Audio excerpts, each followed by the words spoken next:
Welcome to the coffee shop, everybody. This is your host and barista, Eric, and today is a special day. I hope you read the title of the video correctly because, yeah, it's right. Look what we got going on here. I'm feeling this one. You see where we are now, right? We big time now. What you got? Yeah, the Mass Effect moving average has been released, and you can get it on TradingView right now. Just go to the indicators tab, and type in Mass Effect, and you'll find it in the community scripts. Mass Effect is all I typed in, and the Mass Effect moving average shows up by Coffee Shop Crypto. Already 24 people hitting it, boosting it. I don't know how many people actually downloaded it, but you can always catch it yourself. Click the community link right there and get involved in the mayhem. So there's a lot of information in here. So I'm going to read some of this stuff back to you real quick so you understand what these parts are, what they do. And then in a later video, I am going to release several trading strategies that you can use to trade with this indicator. This thing is insane. Like it's a lot more powerful than I really thought it was going to turn out to be. And there are a lot, at least a half a dozen trading styles that I'm used to, which you can use with just this indicator. It is not a single use strategy. Definitely not. It doesn't matter if you are Forex, if you are stock market, if you are crypto, if you are scalping, if you are day trading, intraday. It doesn't matter what kind of trading style you use.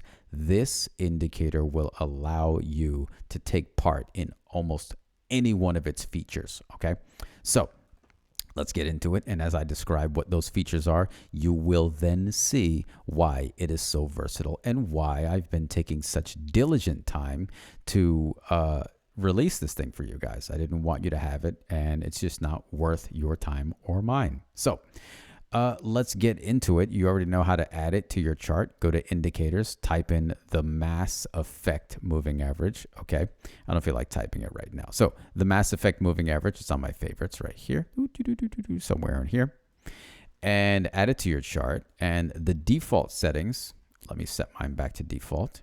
Reset there. So when you load it on your chart, it looks like this. Okay, now let me just get the picture out of the way because we don't really need that, right? Boop. Boop. Okay.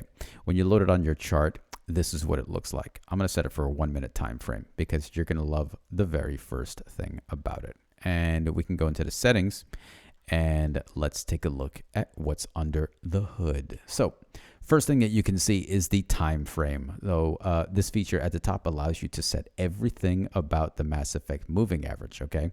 You know what? I'm not going to read the dialogue.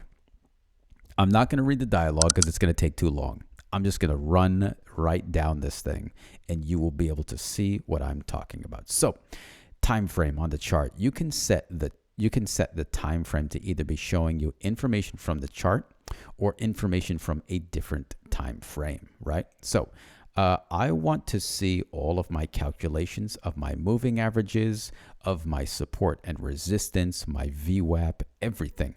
I want to see all of that. Let's say I want to look at that stuff from a 30-minute time frame. But in my case, I want to be looking at a 1 minute chart. So I am right now looking at a 1 minute chart. I see price action for a 1 minute chart, but all of the indicators that are built into this are showing me information from a 30-minute time chart. Okay, so you can do a multi-time frame view with this. Now, so that's key factor number one. Let me get back into the reset.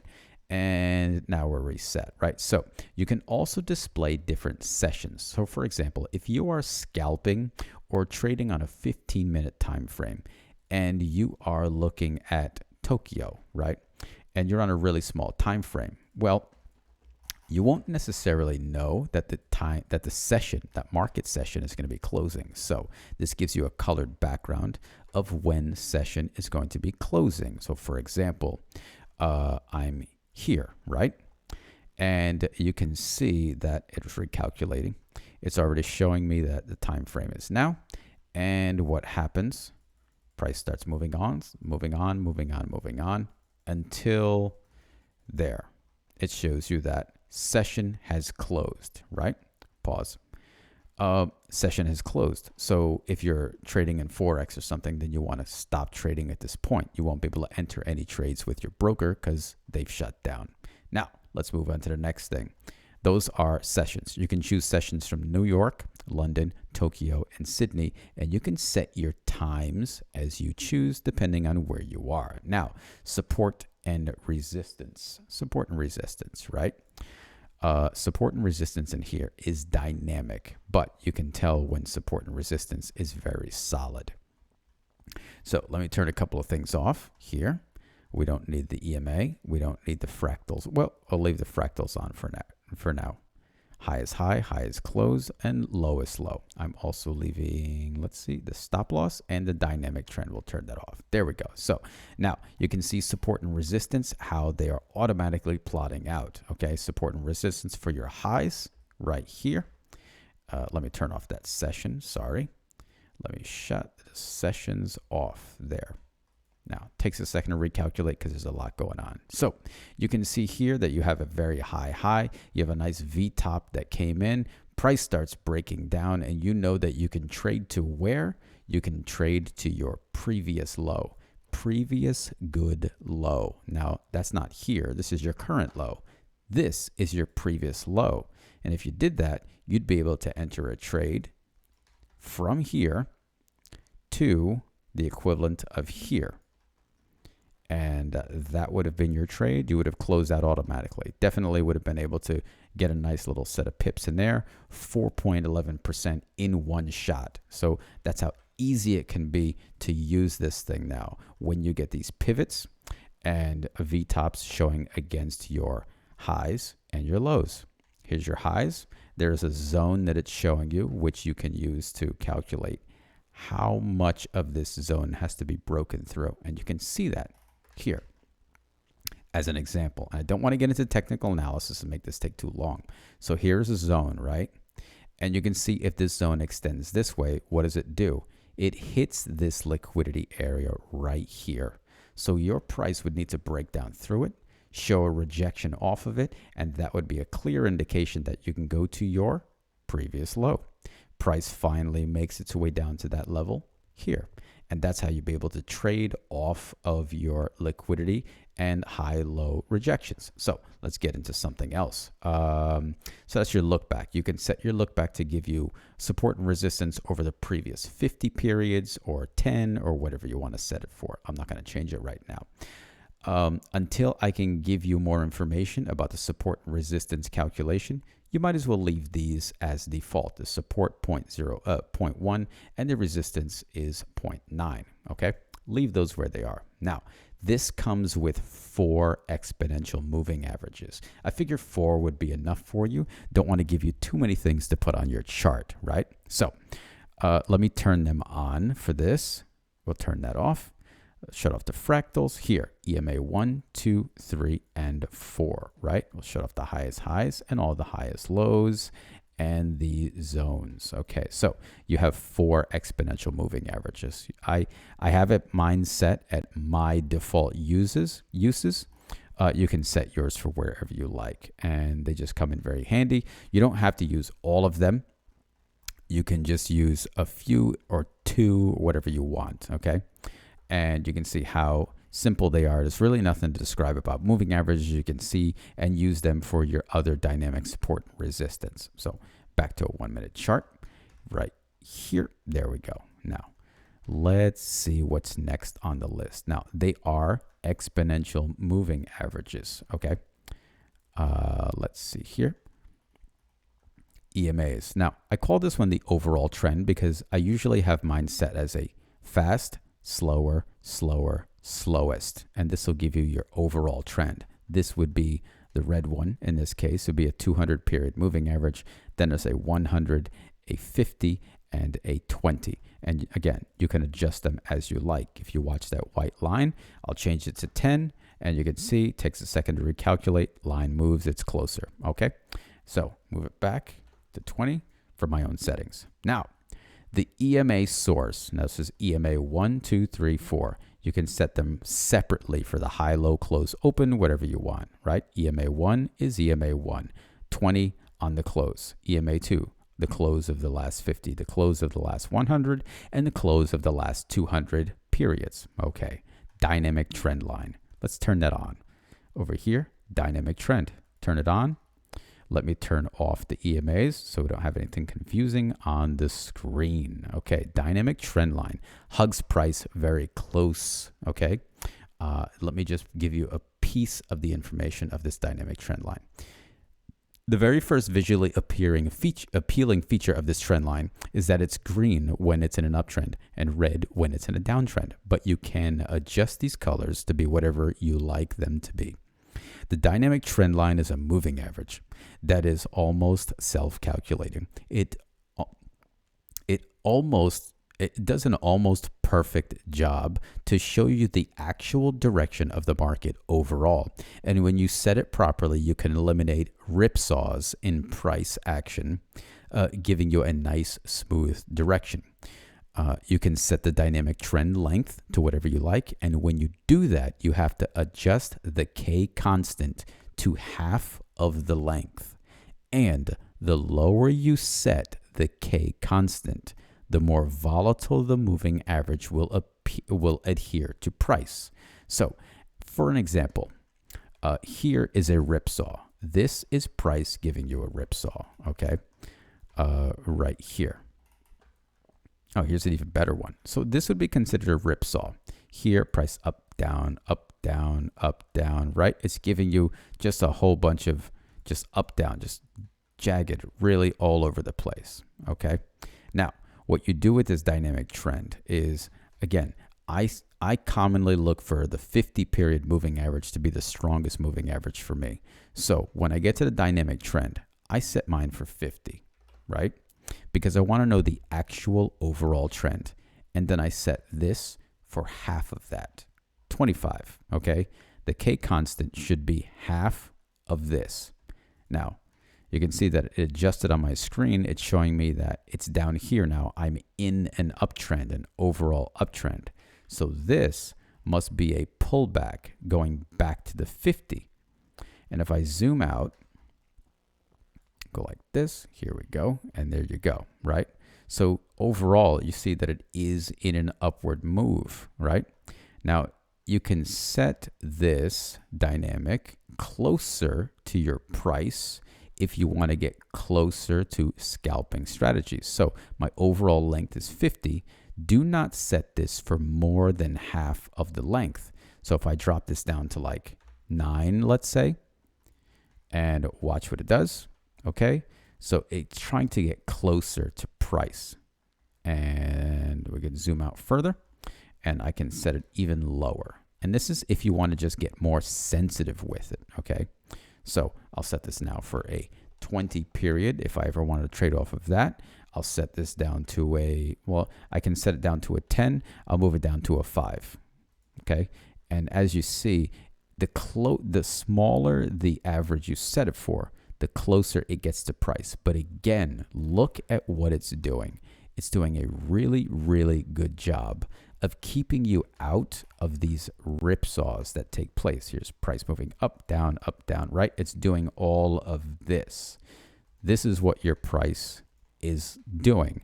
And it can get confusing when you're looking at just regular Japanese candles. However, this is showing you that you are in an uptrend. You're still in an uptrend. So what you would end up doing is you would simply look for rejections and trade up. Trade up, trade up. You keep looking for long positions. And it's telling you, just look for long positions here. And when you're here, look for short positions. Really easy. You can use this as your new overall trend.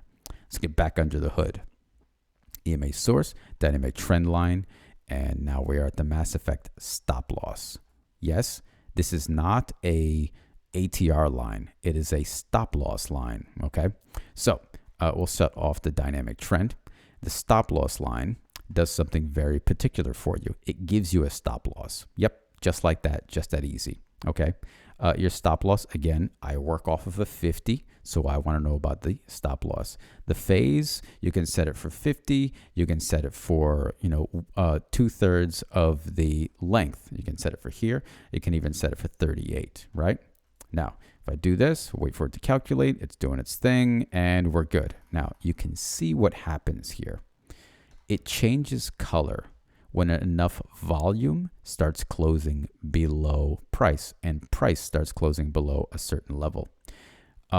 You don't have a major candle breaking this wick yet here. You need something major to break that wick. Here's a rejection. It's probably off of a 50 period moving average that's still in this area. So price starts closing below it. This changes to red, and it stays red until price starts closing above it, and it has closed above a liquidity area. So here's a liquidity area right here. I'm looking at it. This price is ranging here. You have a big rejection. This is liquidity.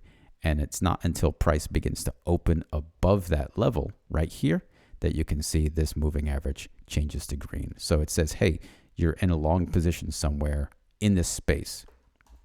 All right. So dynamic trend line. There's that one. Mass effect stop loss. I'm sorry, that's the mass effect stop loss. And depending how tight you want your stop loss is where you set that. Okay, fractals. All right, fractals. I'm not going to cover much on fractals. I just want you to know that they are available here. Where did I set that? Up fractal and down fractal. You can see what they are. They are giving you your pivot points in your price action. And I put those in here to give you confluence of your highest highs and your lowest lows, so that when you see those zones, you know that those are pivot points, right? And when you use these fractals in conjunction with the Heiken Ashi Algo, you'll start to see additional places to search out your, to search out your divergences. So having these in here helps you hone in on more divergence locations instead of just trying to find divergences that are outside of the range. For example, I just opened it up now. I see one here. Here's a low. Here's a lower low. The fractals are telling me that. What is the Heiken Ashi telling me? The algo is telling me that here's the same low, but in this place, I have a higher low. Now, that just took a couple of seconds. All I did was turn it on. I looked at both pivot points, and I can see immediately that we have a divergence. And based on another strategy that I'm going to be putting up, you would be able to draw a box around your divergence and see what zone you have to break out of. Once you break out of that zone and your line changes to green, you know that you can trade up to your previous swing high. Okay. Now, or you can get into that long trade and hang on to it. So I'm gonna get rid of this. I don't need these on here. I don't need that on here. Here we go. Now, and I see that this divergence looks like it's supposed to drive price up, and it doesn't really make it. See, price moves down, and there's a reason. See, all these candles are red. This means don't take a divergence. Don't take a bearish divergence that's going to make your price move up. Don't do it. Well, where else are we here? Let's see. That was the fractals, and that's here. Now, the VWAP channel. This is really cool. I like this. VWAP channel. This is for a strategy that I'm going to be setting forth on another video, where you will be able to see that the VWAP is actually pushing price into the highs and lows, and when it does that, it makes price very volatile. And that gives you an indication early of when there's going to be a breakout to the upside or a breakout to the downside. So for example, you can see here that price was having trouble breaking back down into this VWAP. It started making highs and it's having trouble doing it. And as the VWAP turned up, price shot down, pulls right back to it. There are certain times where the VWAP really squeezes into the price. It literally chases the price like this. Right here is what I'm looking for. you can see that the price was stuck in this ranging area, but immediately the VWAP shot right down to it. Now, we're always told that the VWAP is chasing the price, but I've come to find out the VWAP, we're always told that price is chasing back to the VWAP, but I've come to find out that I think that's backwards. I think that the VWAP is chasing the price, and price is always having trouble getting through these bands that are on the outside of it. So let me set this for 0.9 because I want about 0.9% deviation. These are not VWAP bands. These are VWAP channels. And you can see what happens here. The VWAP comes down, slams into the price, turns it into a ranging price, and the price has nowhere to go. It's already at a lower low. Volume is already down, and the stochastic is probably showing you that the price is oversold. Once this happens, price has nowhere to go but up, and it goes up to the previous swing high. It does that right there, and it cuts right through that line. As the VWAP turns towards it, price is being pushed away from the band. The channel. This is not a VWAP band. If I turn on the VWAP bands, you're probably going to see one here and the other one here. You'll probably see it there. The VWAP bands are resistance, but the VWAP itself and the channels, it's like an anti-magnet. It's just pushing stuff away, okay? Meanwhile, the price is always hitting the bands and being pushed back into the VWAP. So it's really like a back and forth move. That's an interesting strategy. I've already done the video for that, but I didn't have time to do the edits yet. So we'll get into that. The VWAP, you can also change the VWAP. Now, the VWAP itself is separate than these channels, okay? So, for example, the VWAP is set to a source of the close, but the channel, if you want to set just against the highs, watch here. You see? Now it's only against the highs, okay? And your VWAP is at this point, it is outside of this channel, which means this area is ranging and the price is overextended, like I was saying earlier. So that's exactly what was happening. The channel, the VWAP channel, is not locked to the positioning of the VWAP. So you can set your channel to whatever you like. You have your VWAP bands down here.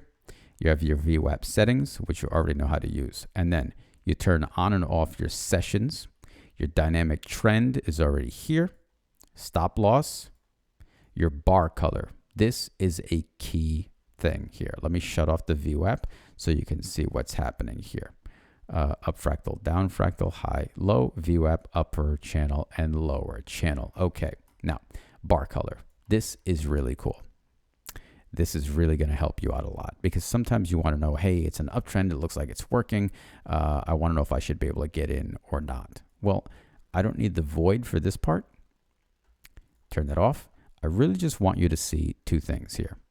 Look at the bars. Look at the color of the bars, okay? You're going to see that here they are green and they stay green. What's happening here? In the same place, the Heiken Ashi candles change green. Some of them turn red, but this is a pullback. How do I know that it's a pullback? Two reasons. One, because volume is still to the upside. It's still green. So this does not mean exit. Also, these bars are saying, hey, you still have plenty of volume to the upside. You do not need to exit this trade. Don't worry just yet. Don't worry. You're good. When this cloud comes in and you're red, and the bars are still green and these are still green, yes, then I would be concerned because price is just flat and you don't know where it's going to go. You don't want to be stuck in a ranging market. This red cloud will save you. This means there is no interest in the trade, but this is telling you there's still volume to the upside. So while there's still bullish volume, price will not move. Okay. Now, green bars, green cloud, green bars. Price moves up. That means everything is green, but then you lose because here it's red. So do not enter when the cloud is red and you have green and green. It's just that simple. You should be green across the board or red across the board, just like what happens next. Your candles change to red. Red cloud, red bars, red bars. Enter for your short position. That's what you should do. Now, what happens? How do you know when to get out? Well, your high has moved down. Your low hasn't moved anywhere, right? If the high is coming down, if your highs are coming down, but your lows are still flat, then your lows are not going to move. Eventually, you get a green cloud and green bars. You get out of this trade. You get out because price is trying to move upwards, and it does. Okay? So, I think that covers all the parts. Look at the description below for all the parts and play with it for a little bit. And over the next few days, I will be creating other videos on how to use this in many, many different ways. Okay? So that's it, peeps. See you, well, actually, see you tomorrow because there's going to be another video tomorrow. In the meantime, enjoy the ride. This is the Mass Effect Moving Average. Why can't I get this thing over here? This would have been really cool to close the video with a nice smooth transition to this. Okay, that would have worked. That would have been really cool, right? Okay. All right, peace. Later, peeps.